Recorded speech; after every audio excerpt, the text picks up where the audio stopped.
بسم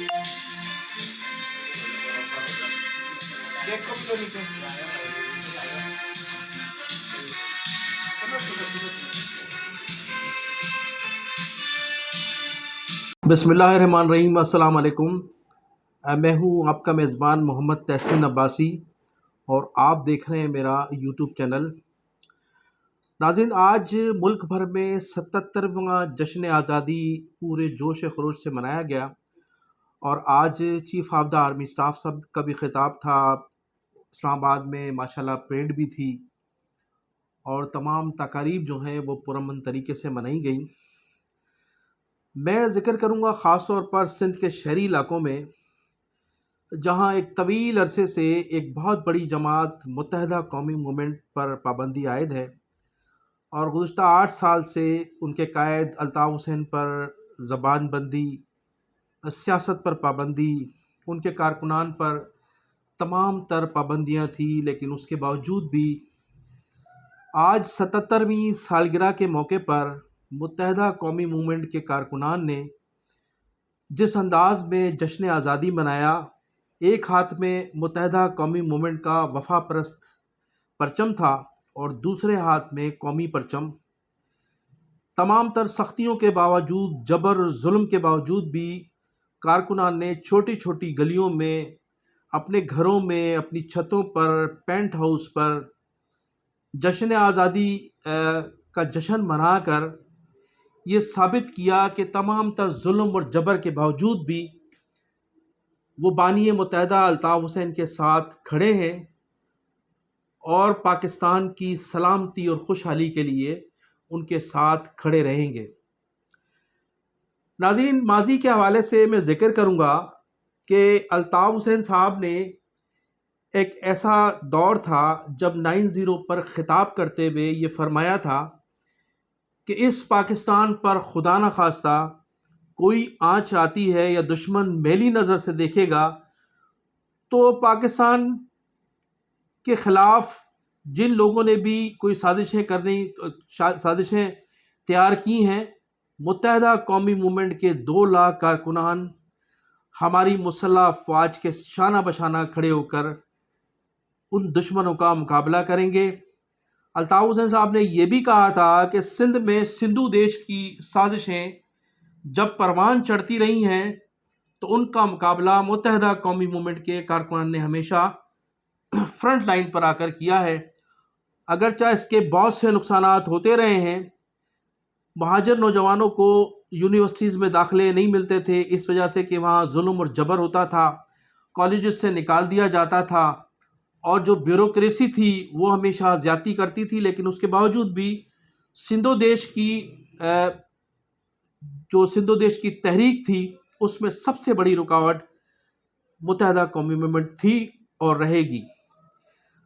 اب جو آج ملک کے حالات ہیں ناظرین، آج کے جو حالات ہیں ملک کے، بانی متحدہ الطاف حسین صاحب نے کی ایک تقریر ہے جو انہوں نے پاکستان کی سلور جوبلی کے موقع پر خطاب کرتے ہوئے کہا تھا، اور تقریباً 27 سال قبل جو انہوں نے کہا تھا 1997 میں جب سلور جوبلی منائی جا رہی تھی، تو آج بھی وہی حالات ہیں اور وہی کچھ ہو رہا ہے جو الطاف حسین صاحب نے 1997 میں فرمایا تھا۔ تو یہ ایک چھوٹا سا کلپ ہے، آپ ملاحظہ فرمائیے گا۔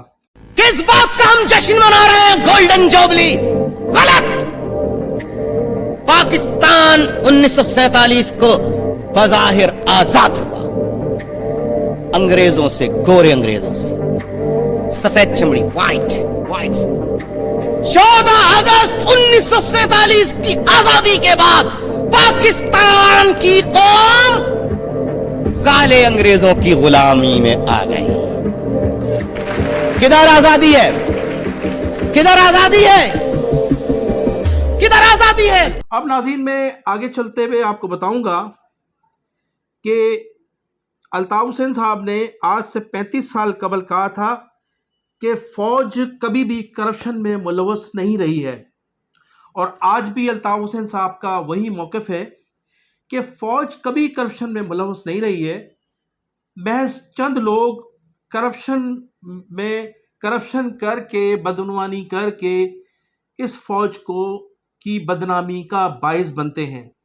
ان کا کہنا تھا کہ یہ جو ہماری فوج ہے، افواج پاکستان ہے، اس کو بدنام کرنے میں وہ چند جنرل کرپٹ جنرل تھے جن کی نشاندہی بھی ہوئی، اور آج کے دور میں ہم نے یہ دیکھا کہ ان کرپٹ جنرلوں کے خلاف جو احتساب ہو رہا ہے، اگر ماضی میں بھی ایسا ہوتا تو شاید آج یہ حالات نہ ہوتے، اور ہونا تو یہ چاہیے کہ موجودہ حالات میں جن جنرلوں کے خلاف کرپشن کے حوالے سے تحقیقات ہوئی ہیں یا جن لوگوں کو گرفتار کیا گیا ہے، اسی طرح سے ماضی کے ان کرداروں کو بھی کرپشن کے حوالے سے جو کرپشن میں ملوث رہے ان کو گرفتار کیا جائے، ان کے خلاف تحقیقات کی جائے، اس لیے کہ کرپشن اگر 20 سال کے بعد بھی ظاہر ہو، کرپشن اگر 30 سال کے بعد بھی ظاہر ہو تو مجرم تو ہے، وہ اس کو گرفتار کرنا چاہیے۔ بہت سی ایسی نشاندہی ہوئی ہیں ہمارے سابق chief of the army staff کے متعلق،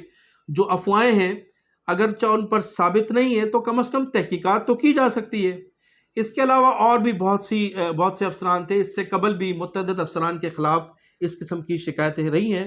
تو جنرل عاصم منیر صاحب نے جو سلسلہ شروع کیا ہے، اس سلسلے کو آگے بڑھاتے ہوئے ماضی کے ان جنرلوں کو بھی خلاف احتساب کرنا چاہیے، ان لوگوں کو بھی گرفتار کرنا چاہیے۔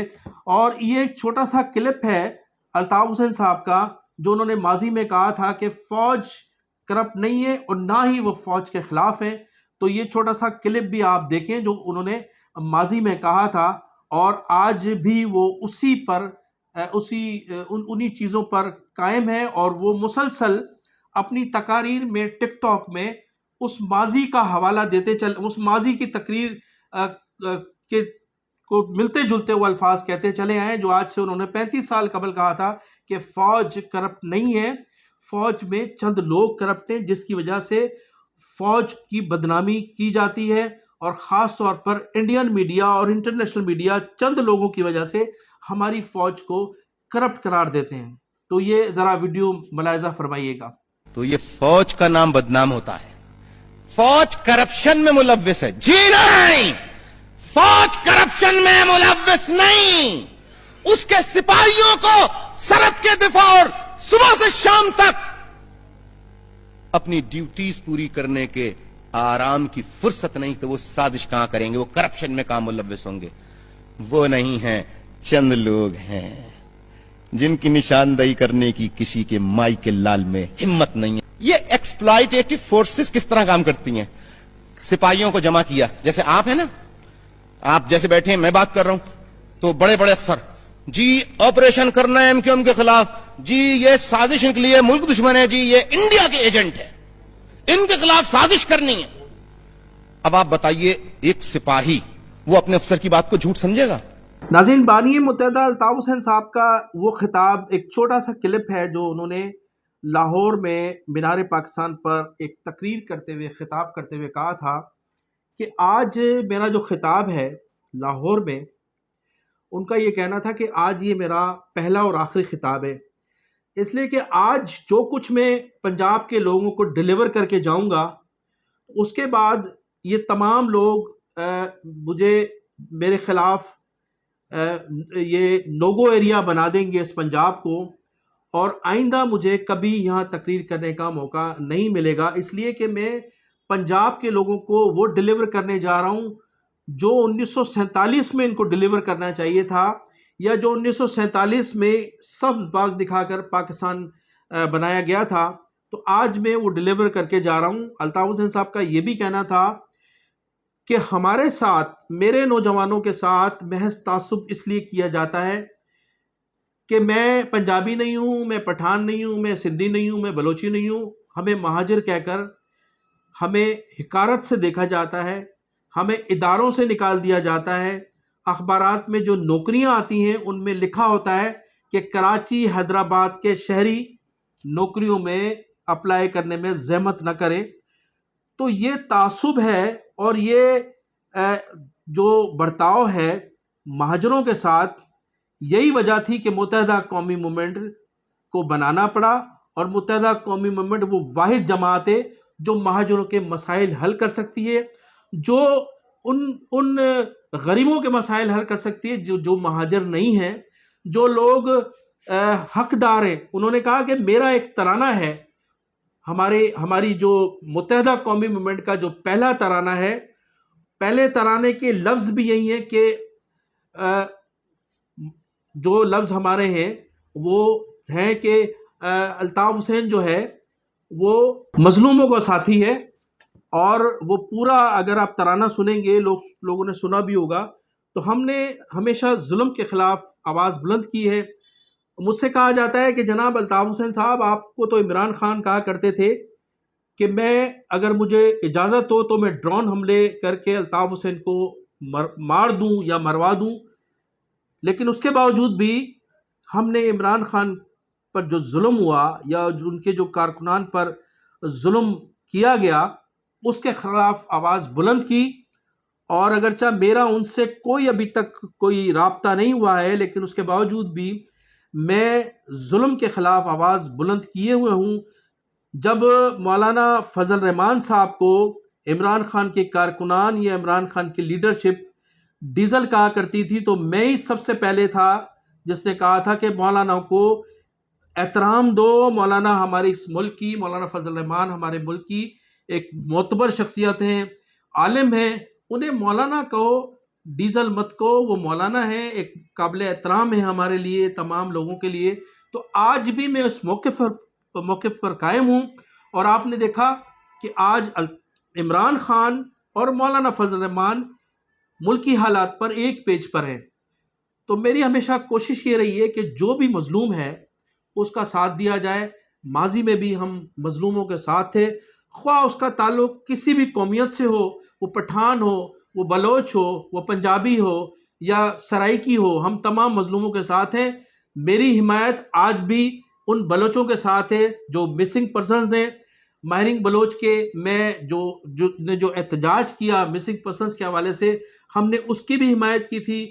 جس قوم کے خلاف بھی ظلم ہوتا ہے تو سب سے پہلے آواز الطاف حسین کی اٹھتی ہے، اور الطاف حسین ہی سب سے پہلے ان مظلوموں کا ساتھی ہے اور ان مظلوموں کے لیے حق اور سچ کی آواز بلند کرتا رہا ہے. کشمیر بنے گا پاکستان. الطاف حسین غدار، الطاف حسین فلاں، الطاف حسین آؤ جرأت لے کے الطاف حسین کی طرح بولو. تو کشمیری بھائیوں دیکھ رہے ہو تم، جب دل چاہا کشمیر ایشو اٹھا دیا، جب دل چاہا کشمیر ایشو واپس کر دیا، جب چاہا کشمیر ریزولوشن یونائٹڈ نیشنز میں پیش کی. ریزولوشن کو پاس کرانے کے لیے ایک مخصوص تعداد چاہیے ہوتی ہے ممبران کی. یونائٹڈ نیشنز کے جو ممالک کنٹریز ہیں ان کے سگنیچر چاہیے ہوتے ہیں. مسلمان ممالک انڈیا کا ساتھ دیتے ہیں، پاکستان کا ساتھ دینے کے لیے تیار نہیں ہے، اس لیے کہ الطاف حسین وہاں بیٹھا ہے، الطاف حسین منع کرتا ہے. ہمارے نمائندے بھی تو کشمیر کا مقدمہ جاتے ہیں یونائٹڈ نیشنز میں. انڈیا کے جو ڈپلومیٹک اسٹاف ہوتا ہے فائلیں لے کے ادھر بھاگ رہا ہوتا ہے، ادھر بھاگ رہا ہوتا ہے، ادھر محنت کر رہا ہوتا ہے، اس سے لابنگ اس سے لابنگ. اور ہمارے آتے ہی ایئرپورٹ سے اتر کے بولا کدھر ہے اچھی والی کدھر ہے. بولا یہاں اچھی بار کون سی ہے. سیدھا چلا گیا پورا عملہ. 1 پیا 2 پیا ٹن، رات کو سوئے ٹن، 9 بجے اٹھے 10 بجے اٹھے، آدھے ڈرنک آدھا ہینگ اوور، اور چلے آ رہے ہیں 12 بجے سے. کشمیر شو کیریکٹر نہیں ہے خدا کی قسم. ہمارے ڈپلومیٹک کور کے لوگ کیا کرتے ہیں وہاں؟ کوئی کام نہیں کرتے. تھوڑا سا حالت نشہ میں نہ ہو تو شاپنگ سینٹر میں گھومتے رہتے. یہ باتیں کوئی پولیٹیشین نہیں کرے گا. الطاف حسین ملک دشمن کیوں کہا جاتا ہے؟ الطاف حسین گندا برا خراب آدمی کیوں کہا جاتا ہے جرات کسی میں جو یہ باتیں کرے جو الطاف حسین کرتا ہے؟ یہ بڑے ہمدرد ہیں کشمیریوں کے، وہ بڑے ہمدرد. کوئی نہیں ہے ہمدرد. اس لیے کشمیری بھائیوں، آپ کو فٹ بال کی طرح استعمال کیا جاتا رہا. آپ نے بھی کبھی وہ چیز نہیں کی جو آپ کو بہت پہلے کر لینی چاہیے تھی. National unity and leadership.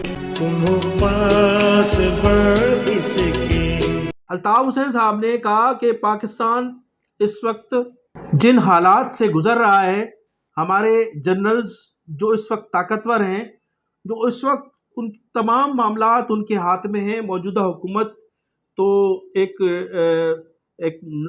نام کی حکومت ہے، بلکہ تمام معاملات ہمارے جنرل سید آصف منیر صاحب کے ہاتھ میں. ان کو چاہیے کہ وہ تمام سیاسی جماعتوں سے مل کر ان تمام لوگوں کو ایک جگہ پر بٹھا کر مذاکرات کرے اور پاکستان کا حل نکالے. انہوں نے کہا کہ پاکستان کا واحد لیڈر ہے الطاف حسین، جس کی کوئی پراپرٹی دنیا میں کہیں نہیں ملے گی. اس حد تک کہ میرا جو 120 گز کا گھر ہے جس کو 90 قرار دیا گیا تھا عزیز آباد میں، اس پر بھی ہماری فورسز کا قبضہ ہے. ہم اس میں جا نہیں سکتے، اس کو دیکھ نہیں سکتے، بلکہ گزشتہ دنوں تو میرے دشمنوں نے اس کو آگ لگا کر گرا بھی دیا تھا. تو آج مجھ پر کرپشن ثابت کرنے والے ثابت نہیں کر سکتے کہ میرا کوئی دنیا میں پاکستان سمیت دنیا میں 120 گز گھر کے علاوہ میری کوئی پراپرٹی نہیں ہے۔ بہت کوشش کی میرے دشمنوں نے، میری غداروں نے جو مجھے چھوڑ گئے، جن کو میں نے عزت بخشی تھی، انہوں نے بھی پوری کوشش کی لیکن ثابت نہیں کر سکے۔ پاکستان کا میں واحد لیڈر ہوں جس کی کوئی ذاتی پراپرٹی نہیں ہے، محض 120 گز کا گھر ہے۔ میں یہ چاہتا ہوں کہ تمام سیاستدان اسی طرح سے شفاف ہو کر عوام کی خدمت کریں، لوگوں کی خدمت کریں۔